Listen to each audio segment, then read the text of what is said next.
Watang, huwag mong hayaan lukuhin ka niya. Ginagamit ka lang niya para tumaas ang posisyon niya. Narinig ko yun.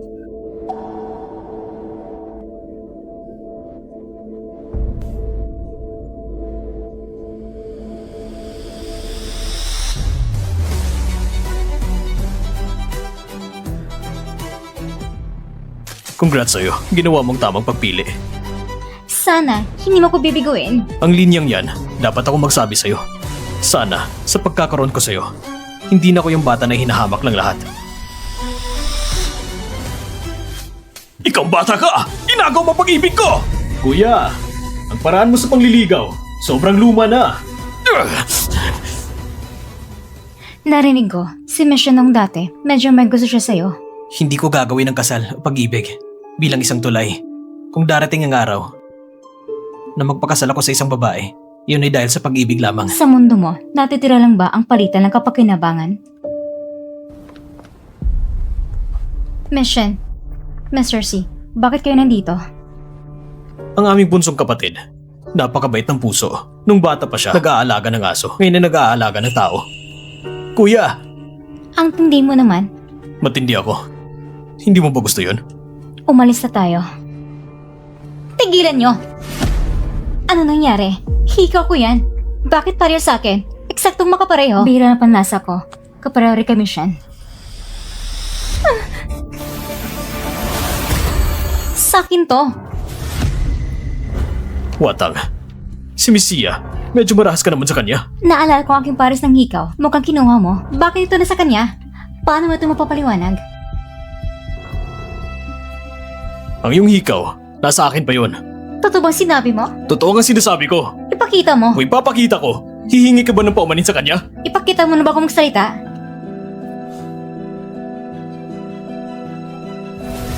Ito, Shen Watang, medyo mabangis ka naman.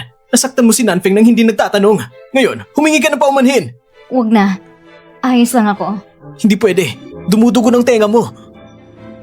Akala mo ba kaya mong dalhin ito? Huwag mong isipin na kung kaya mong bilhin, kaya mo ring dalhin. Humihingi ako ng paumanin para sa kanya.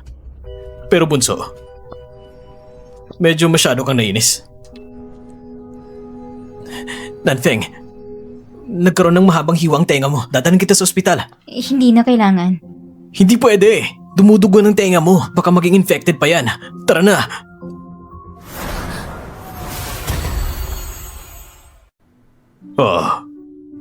Huwag mo nang ulitin ang dati mong ugali. Mr. C, Wenyuan, alam ko namang maganda talaga ang pakiramdam ni Watang sa'yo. Pero hindi ko inaasahan na mauuna ang pangalawang kuya mo. Dapat kang matuto mula sa kanya.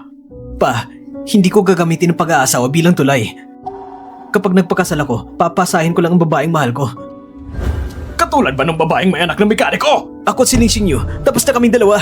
Tana sa susunod, hindi na yon mauulit. Ano man ang estado ng buhay niya, hindi yun ang mahalaga. Basta gusto ko lang siya. Wenyuan, napapaliw ka na ba? Mr. C, babalik man ako sa kwarto.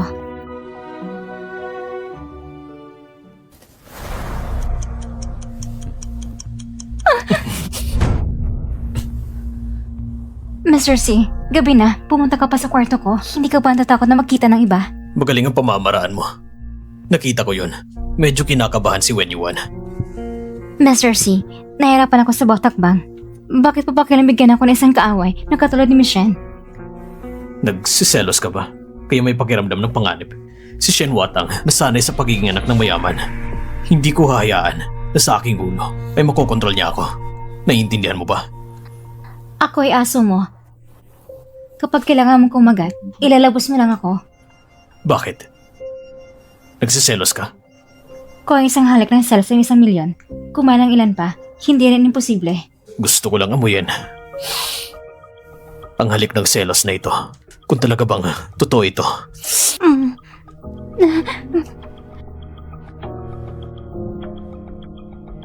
Kapag nandyan ang pera, kung gusto mong totoo, tutuhanin ko.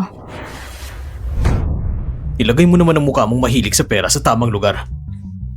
Tandaan mo, ano man ang gusto ko sa'yo, gagawin mo. Simula ngayon, isa ka ng ibong nakakulong. Huwag mo nang isipin na lumipad. Kung lilipad na ako sa mga bisik ng iyong kapatid, Mr. C, hayaan mo ba akong makaligtas? Mukhang masyado akong mahinahon sa'yo.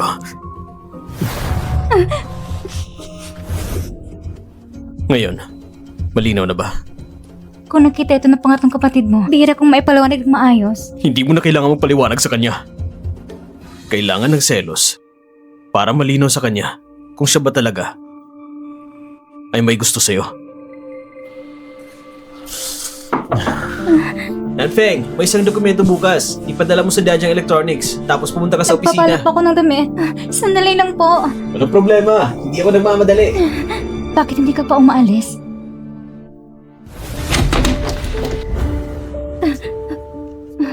Mr. C, Nanfeng, akala ko nagpalit ka ng damit. pupunta lang ako sa fitting room.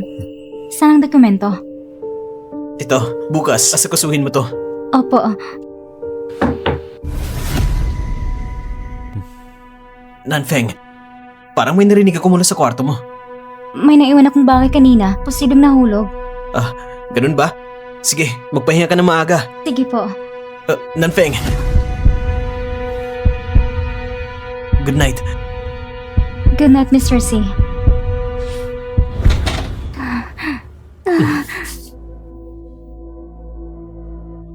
Bakit ba hindi mo pa nasasabi ang good night sa akin?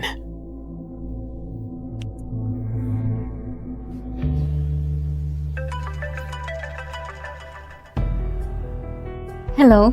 Misia, ang kapatid mo ay wala na sa room A1. Ano? Ang kapatid mo ay nalipat sa B2. Misia, hindi mo ba siya tinulungan na palitan ng kwarto? Ang A1, ang pinakamaganda at pinakamahal na kwarto, pinagbayaran ko rito sa pinakamataas na presyo. Bakit ito napalitan? Pupunta ko agad. Dr. Fang, pakipaliwanag ng malinaw sa akin. Bakit nilipat si Shinlan sa B2? Alam ko, hindi ko naman antalang bayaran ang kahit anong gastusin sa ospital. Ang B2 ay maayos din naman.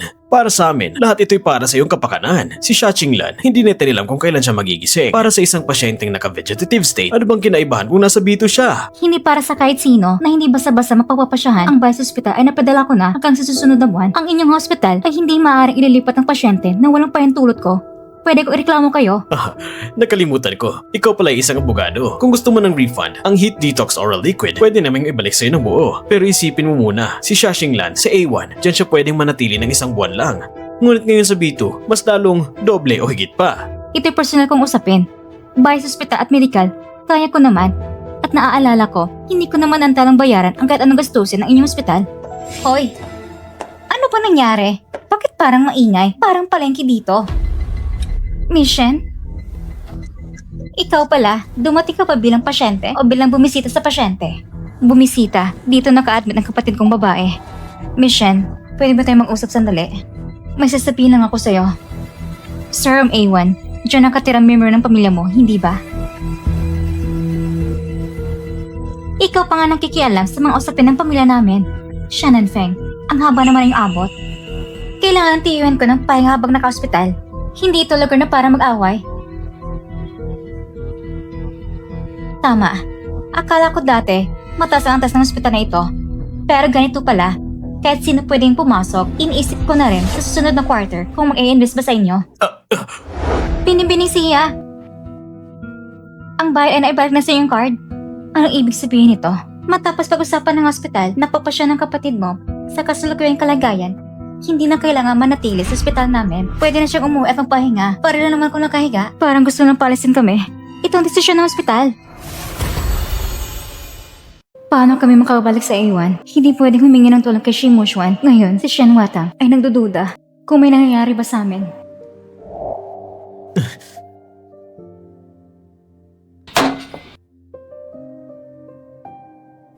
Mr. C?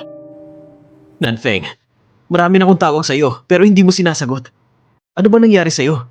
May nangyari ba sa'yo? Akala ko, may oras pa naman ako matapos ang trabaho. Nag-aalala lang talaga ako para sa'yo. Hindi magandang yung pakiramdam nito mga nakaraang araw. Maaari mo bang sabihin sa akin kung anong nangyayari?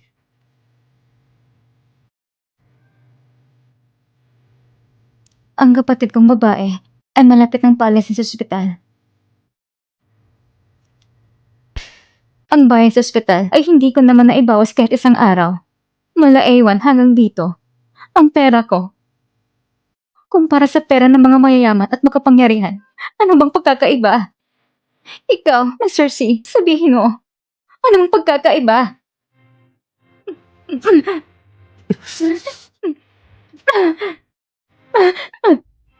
Nanfeng, maliit na bagay lang ito. Para sa inyo, malit na bagay lang ito. Para sa amin, ganito. Para sa karinamang tao, ito ng huling patak na pwedeng bumuo sa kamelyo. Hello, Director. Ako to si Wen Yuan. Meron akong kaibigan na may kapatid na babae. Ang pangalan ay Xia Xinglan. Nasa inyong ospital ba siya? Pagkasiguro lang na maalagaan siya ng maayos. Nisiya, naibalik na sa iyo ang kapatid mo. Naghirap ako para dito. Naayos lang isang tawag ni Mr. C. Hindi nakapagtataka. Bakit maraming gusto mong pakasa sa mayayaman? Tingnan mo, Mr. C. Nanfeng, lasing ka na. Oo. Uminom ako ng sobra. Nagsasalita lang ako ng kalokohan. Mr. C. Gagawin kong lahat upang suklayin yung kabutihan.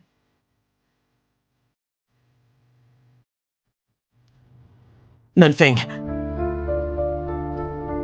kung sasabihin ko na may karapatan ka, Magbibigay ako ng magandang balita. Si Mushuan ay magpapakasal kay Watang. congratulations, kuya. Yung tungkol sa ganwang kamakailan, may kaunting problema ba? Maaayos ko yun. Lumalaki na ang problema ng Wangang. Humingi ka ng tulong sa kapatid mong si Mushuan sa Wangang District. Kulang lang ng master plan at salamat sa pagsusumikap mo sa mga araw na to. Naiintindihan ko, pa.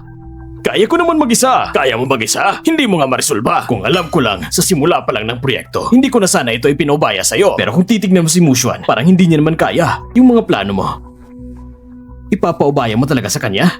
Tumigil ka sa pagsasalita ng kalokohan. Ang utak mo, gamitin mo naman sa trabaho. Sige na, ang engagement party sa susunod na linggo. Kayo lahat dapat maagang dumating. Mushuan, mag-usap muna tayo sandali.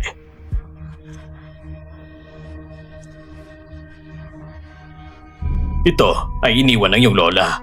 Ang jade bracelet ng Empress. Para sa kanya, bilang unang manugang, hindi ko akalaing ikaw ang unang ikakasal kay Watang na may mataas na pamantayan.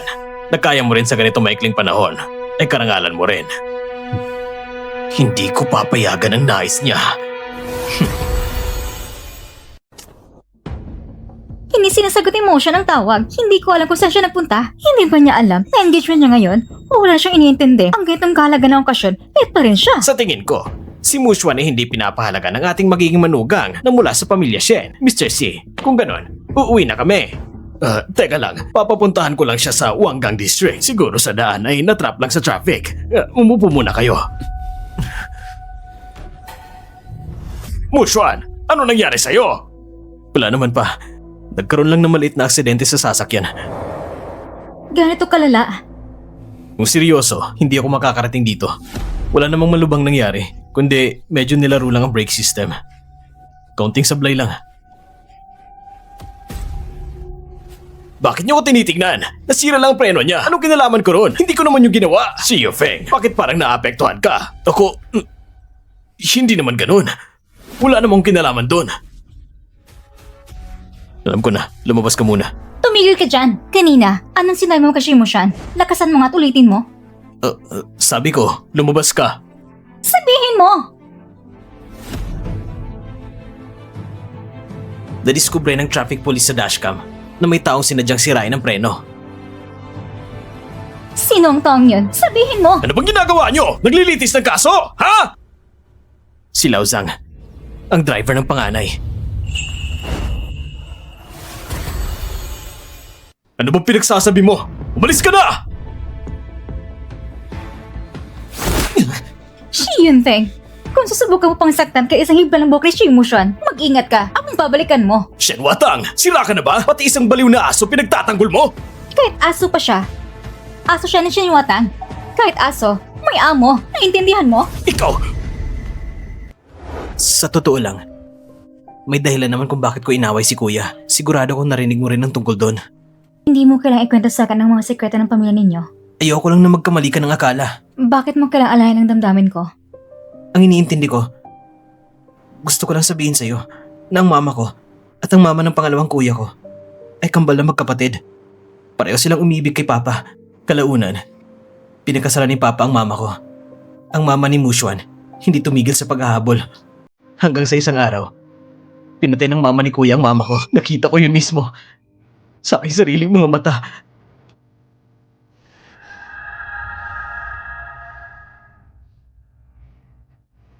Noon, sa loob ng kwarto, hindi lang ako nandun. Nandun din ang kuya ko, si Simu Xuan. Sa sobrang takot ko noon, nang tumakbo ko para hanapin si Papa. Isinara niya ako sa banyo. Bakit kaya isinala sa banyo? Sa lukuyan ko lang nalaman na hindi siya gusto ni Lolo at ang kanyang mama. Nais nilang lumipat sa ibang lugar. Kaya ang mama niya, pinatay ang mama ko. Siguro, ayaw niya na mailigtas ko ang mama ko. Kaya isinara niya ako. Kaya ng mga panahon ngayon, dahil sa bagay na ito, ipinadala si Moshwan sa ampunan. Siguro ganun nga. At ang mama ni Moshwan, Hindi na siya muling nakita.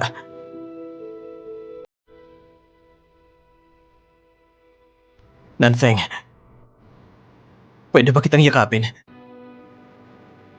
pwede.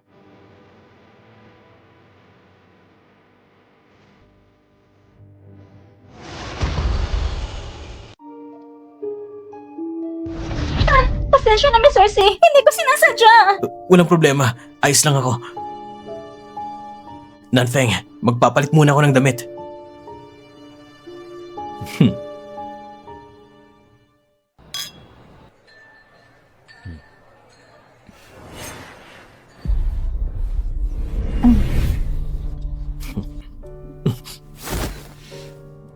Nasugatan na ng ganito.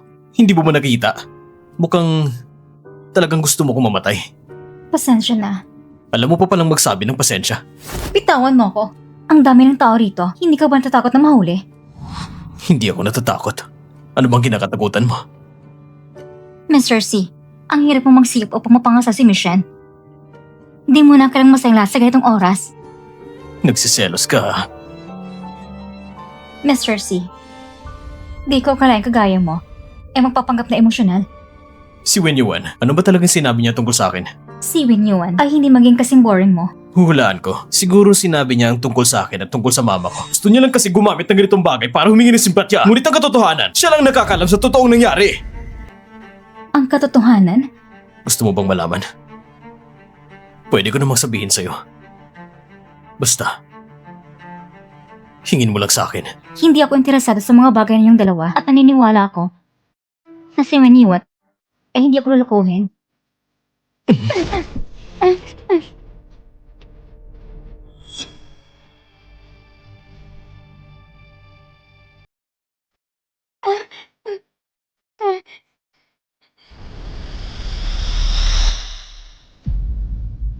Anong ginagawa niyo? Mission. Talaga namang mabuting empleyado ka.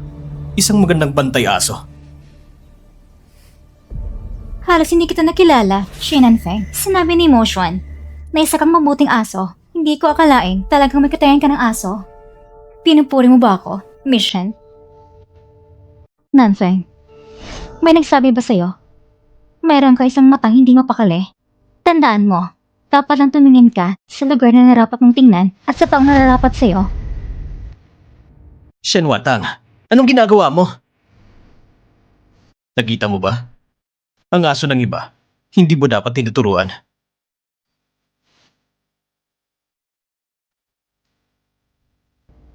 Hindi ka pa ba aalis? Nanfeng, ayos ka lang ba? Bakit ito ginagawa ni Shen Watang sa'yo? Hindi ko alam. Siguro nasagasa kong daan niya. Ayos lang. Siya isa anak ng mayamang pamilya, isang sosyal na mamayari ng bilyon. Ano ba ako? Isa lang akong aso. Ano bang sinasabi mong aso? Totoong ikaw ang sekretarya ko. Pero kaibigan mo rin ako. Karapat dapat ba ako? Huwag mong maliitin ang sarili mo.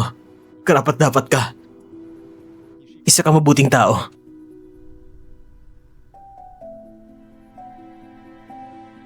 Third Young Master, hinihiling ka ng ama mo. Sige, Wen Yuan, ito si Mr. Dong. Bilisan mo, makipag-toast ka sa kanya. Mr. Dong.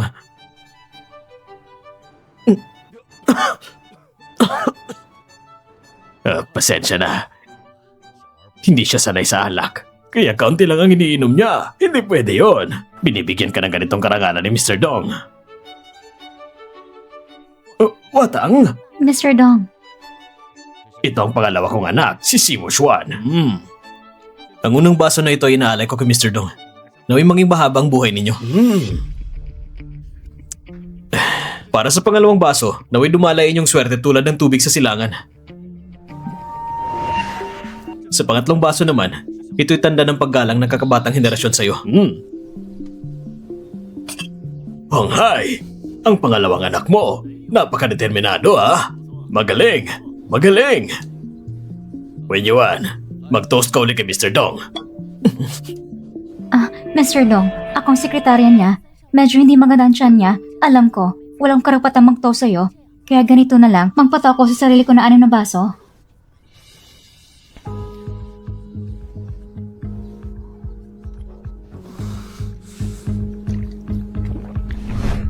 Sige, sige. Mukhang magaling sa tauhan mo ang pangatlong anak mo. Magaling, magaling. Ang sekretarya pa lang, nagpapakita na ng gilas.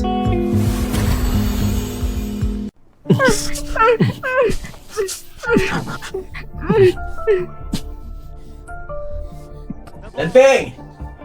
Nanfeng! Nanfeng! Nanfeng? Tinawag ka. Bakit hindi ka sumasagot? Natatakot ka ba sa kanya? Tapat siya at dalisay si sekretarya na babae. Lalo na sa kagaya mo. Wag. Huwag kang gagalaw. Kung hindi, aaksyonan na kita ngayon.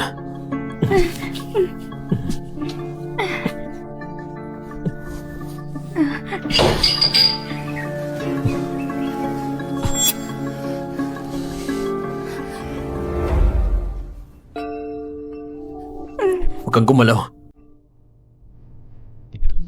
Pabilis lang to.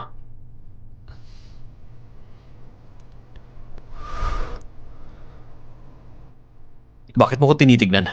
Hindi ko alam. Akala ko umiibig ka na sa akin. Dapat hinahanap ka na ni Michelle. Bumalik ka na muna. Huwag mo kong abalahin. Sino mag-aalaga sa'yo? Si Wen Yuan ba? Ang operasyon ng kapatid mo, inayos ko na sa susunod na linggo. Si Professor John ba? Sino pa ba? Hindi nagkahintayin na matapos ang trabaho. Gusto mo bang hintayin? Pwede rin. Ayoko. Huwag kang gagalaw.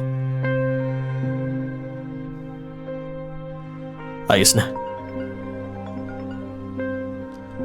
Hello? Saan ka nagpunta? Hinatid ko lang si Mr. Dong. Sinabihan ka ni Tito ihatid siya? Bigla lang ako nagpasya. Gusto ko lang kausapin mo ako ng maayos. Hindi ba ako nagsalita ng maayos? Hindi ba ako ang aso mo?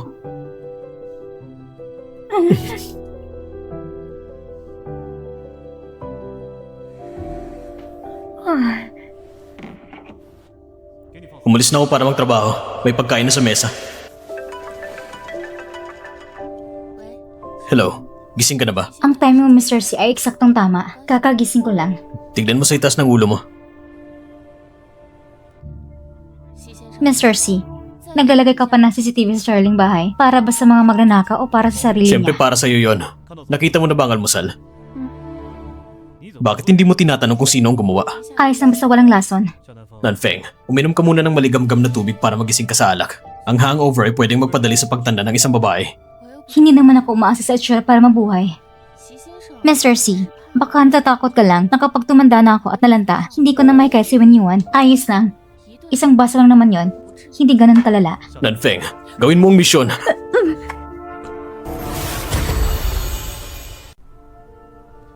Hello, Asheng. Dali mo si Miss Sia sa ospital. Opo. 7 linggo na ang bata. Hindi mo ba alam? Hindi ko akala na buntis ako. Ipagpapatuloy ko. Sa pagsusuri ko, tila may kahinaan ng iyong kalusugan. kung magkaroon ka ng miscarriage. Mamamatay ba ako? Kung ikaw magpapasya, paplanuhin kong operasyon para sa'yo. Salamat, Doctor. Nanfeng, Mr. C, bakit ka nandito? Ayos ka lang ba? Hinahanap kita. Pero ang cellphone mo lang ang nahanap ko. Salamat. Uminom ko kagabi at nadala sa emosyon. Hindi rin magandang pakiramdam ko kaya pumunta ko sa ospital. Bakit hindi mo sinabi sa akin? Masasamaan sana kita. Nga pala, Mr. C, paano mo nalaman na nandito ako? Hinanap kita kahapon sa lahat ng ospital sa Yesheng. Kaya pumunta ko dito. Nagbabaka sakali lang. Mr. C, kagabi, uminom talaga ako ng sobra. Pasensya na. Hindi mo na kailangan humingi ng tawad. Para sa akin ang lahat ng ginawa mo. Ano yan? Buntis ako. Tanggalin mo na ako sa trabaho.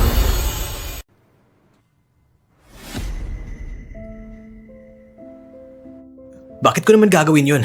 Wala ka namang kasalanan. Ang personal mong buhay ay walay sa trabaho. Mr. C, huwag kang masyadong mabait. Wala rin akong narinig na may karelasyon ka. Sino ba ang ama ng bata? Mr. C, gusto kong mag-leave ng ilang araw para sa operasyon. Ang bata, wala siyang ama. Paano nangyari yun? Ano ba talaga nangyari? Huwag mo nang tanungin, Mr. C. Isang batang hindi tinatanggap at isang ama na hindi gusto ng iba. Dadating ako mamaya. Alam ko may meeting ngayong umaga. Hintayin mo na lang. Ano bang laman ng utak mo araw-araw? Alam mo namang mahalaga ang meeting ngayong umaga. Kailangan ko pa bang paalalahanan ka? Pa, darating din ako mamaya. Pakinggan mo, Wenyuan. Malapit nang ikasal ang pangalawang kuya mo. Kung magkakaroon sila ng anak, yun ang magiging panganayang apo ng pamilyang C. Yan ang magiging paborito ko. Inaasahan ko na magpapakasal ka at magkanak ng maaga. Hindi ka talaga masipag. Pinapahirapan mo ako sa buong buhay ko. Hindi ko na maabutan ang apo ko. Sa mga bagay sa kumpanya, hindi ka magaling. Sa pagpapamilya, hindi ka rin magaling. Paano mo ipapaliwanag ang pabor ko sa'yo? Pasensya na. Nanfeng, sumama ka sa akin. Pupunta na rin yung driver ko.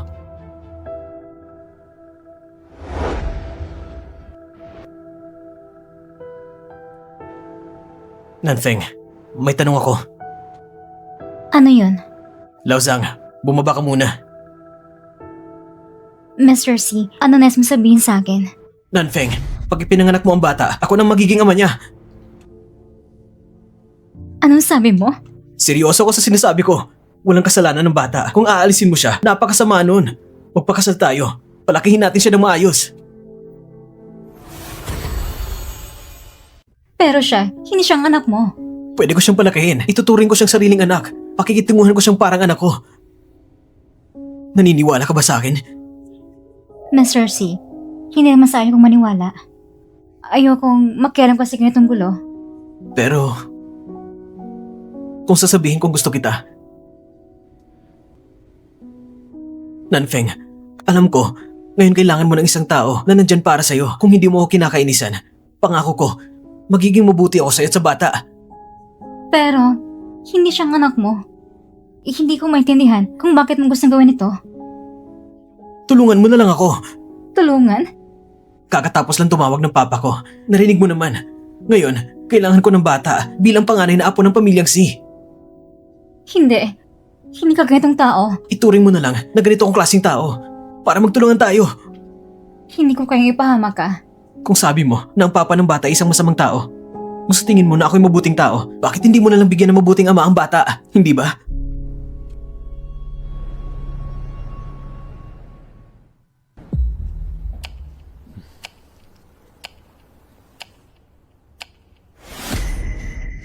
Bakit hindi ka nalang naghintay na matapos ang pulong? Alam mo bang late ka na? Pa, may importanteng akong bagay na kailangan gawin. Umupo ka na dyan.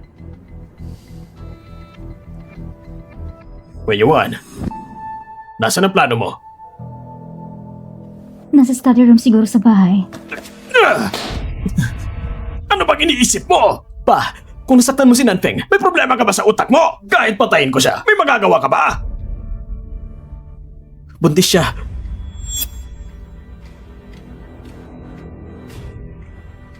Kung ganun, ipapaalam ko na rin sa lahat. Si Nanfeng, dinadala niya ang anak ko.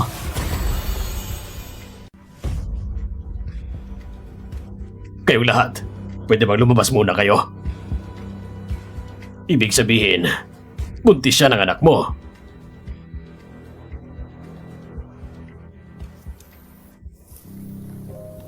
Sigurado ka ba? Oo, nung gabing yun, dahil sa nangyari sa kapatid niya, uminom siya ng sobra. At siyang nag-alaga sa akin. Tama na. Ayoko marinig ang mga kalokohan mo. Pa, magpapakasal ako kay Nanfeng. Bibigyan ko siya ng pamilya at isang tahanan. Wen Yuan, laro ba ang kasal para sa'yo? Si Nanfeng ay dati rin isang kilalang mahusay na abogado. Ang mga magulang niya ay profesor sa Pero universidad. dati ba yun? Wen Yuan, talagang ikaw ay karaniwang tahimik lang. Hindi ka nagpapakita ng emosyon. Ngayon may anak ka na pala. Nag-aalala kami. Na baka matulad ito ng kapatid niya. Pa, sa pagkakataong ito sigurado ako. Anak ko ito. Siyempre alam ko. Wen Yuan, sumama ka sa akin sa opisina.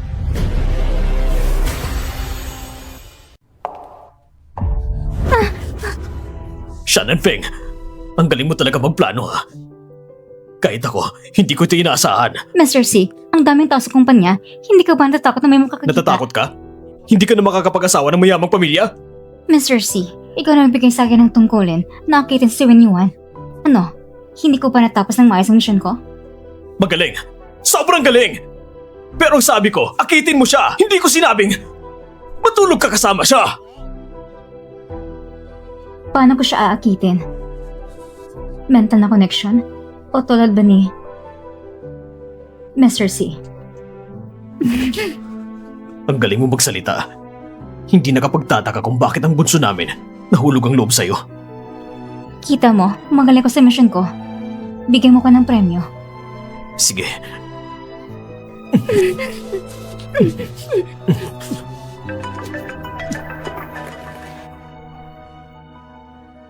Hello? Papunta na ako. Nanfeng! Ang batang ito. Talaga bang anak ni Wen Yuan? Oo, Bibigyan kita ng huling pagkakataon. Mr. C. Tanungin mo man ako ng 100 beses, ganito pa rin sagot ko. Iniisip mo ba na ang batang ito ay sa'yo? Mr. C. Sa tingin mo ba nararapat ka magkaroon ng anak? O baka gusto mong itanong ng iba? Tama ba para sa'yo? Wala na bang problema, Mr. C? Aalis na ako. Bukas ng gabi. Puntahan mo ako.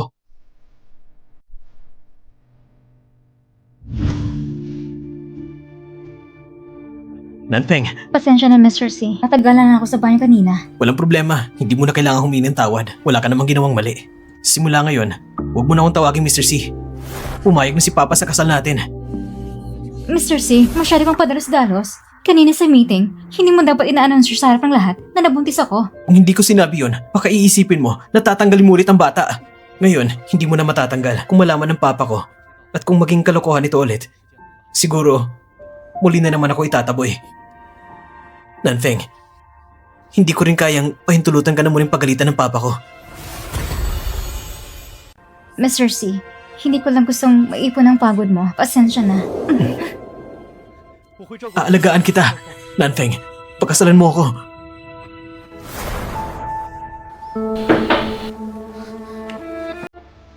Kuya, tinatawag ka ni Papa. Pumunta ka raw sa meeting room. Mission. Narinig ko na magpapakasal ka kay Wen Yuan, Nanfeng. Humangat talaga ako sa'yo. Hindi pa ako sigurado. Iniisip mo pa? Hindi ba nais mo makapag-asa sa mayamang pamilya? Hinahanap ako ni Mr. C. Mauna na ako. Bakit tinatawag mo pa rin siya, Mr. C? Talagang curious ako.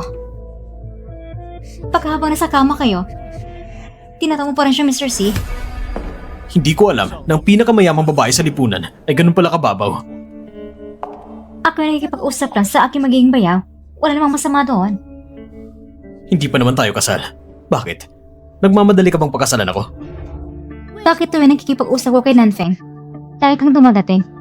At palaging pinapalabas mong tama siya. Kasi bawat babae Kasama ng mga katulad mo, mga mayayamang dalaga, ina-assume na lahat ng babaeng malapit sa kanilang nobyo ay kakumpetensya.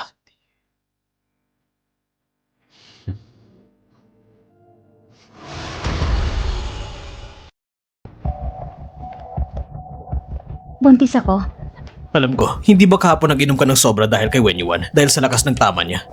Yun ay nung hindi ko pa alam. Kung hindi mo alam, walang epekto sa bata, yun bang ibig sabihin mo? O baka naman, dahil sa iyong Wenyuan na tanging inalagaan mong kalinisan, kaya lahat ng yun ininom mo!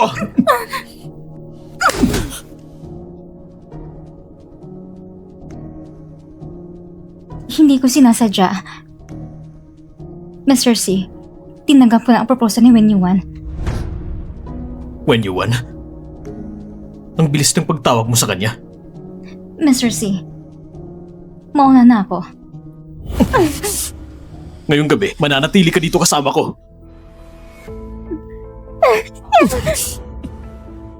Shimo-chan!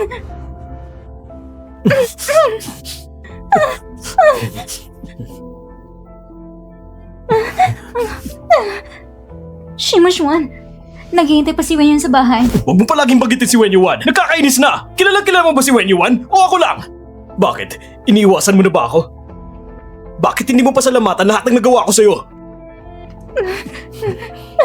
Shimo-chan, buntis ako. Eh ano ngayon? Ikaw ba? Bakit hindi ko na napansin na may amoy ka ng ibang lalaki? Gusto ko nga, amoyin pa na mabuti! Shannon Feng, ikaw ba? Dahil kasi Wenyuan, kaya tinitignan mo ko na parang marumi.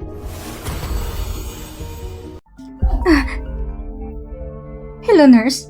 Ano? Gising na si Shenlan? Talaga ba? Sandali lang.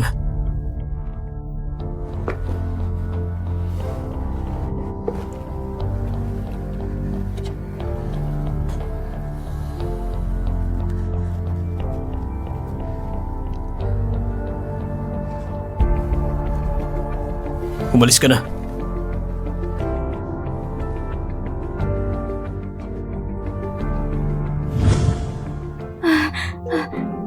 Ang doktor ang nag-check pa sa loob. Mangyaring maghintay ng sandali. Talaga bang nagising na si Shenlan?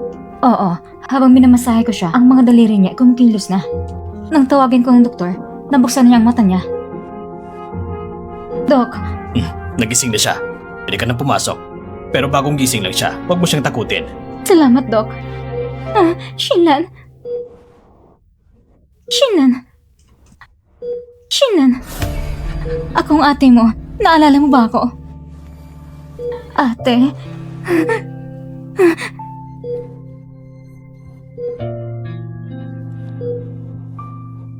Shenlan. Sa wakas, gising ka na. Ate, masakit bang nararamdaman mo? Kakagising lang ng pasyente. Hindi siya pwedeng magpanik. Pwede nang lumabas sa mga kamag-anak. Dok, pwede ba kung manatili dito kasama siya? Hindi po kami masyadong nagpapanatili dito sa ospital.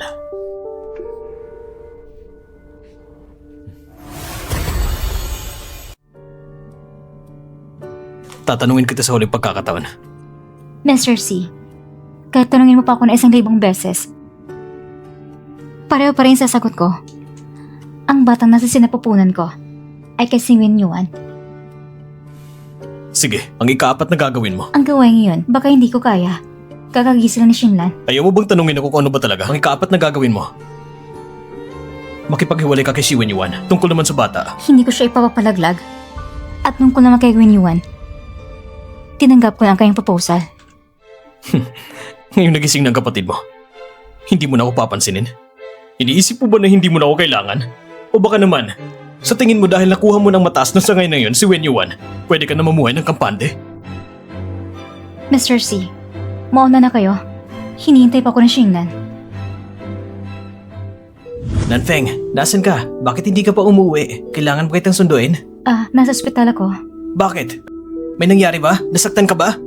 Ayos lang ako. Nagising ng kapatid ko. Nagising ng kapatid mo?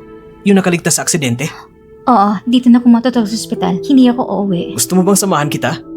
Hindi na. Magpahinga ka ng maaga. Huwag mong kalimutan, bukas ang pagsusukat ng wedding gown. Sige. Ate, sino yun? Shinlan, ako, malapit akong ikasal. Ha? At buntis din ako. Habang masikip ka nitong panahong ito, wala akong naantala kahit ano. Ate, sino ba yung tao? Malitrato ka ba? Gusto kong makita. Itong taong ito, kamukha niya yung kanina. Magkambal ang mama nila. Mahabang kwento niyan, sa susunod ko na ikukwento. Ate, kung gusto mo talaga siya, at mapatid siya sa'yo, di magandang bagay yan. Gustong gusto ko pa talaga siya.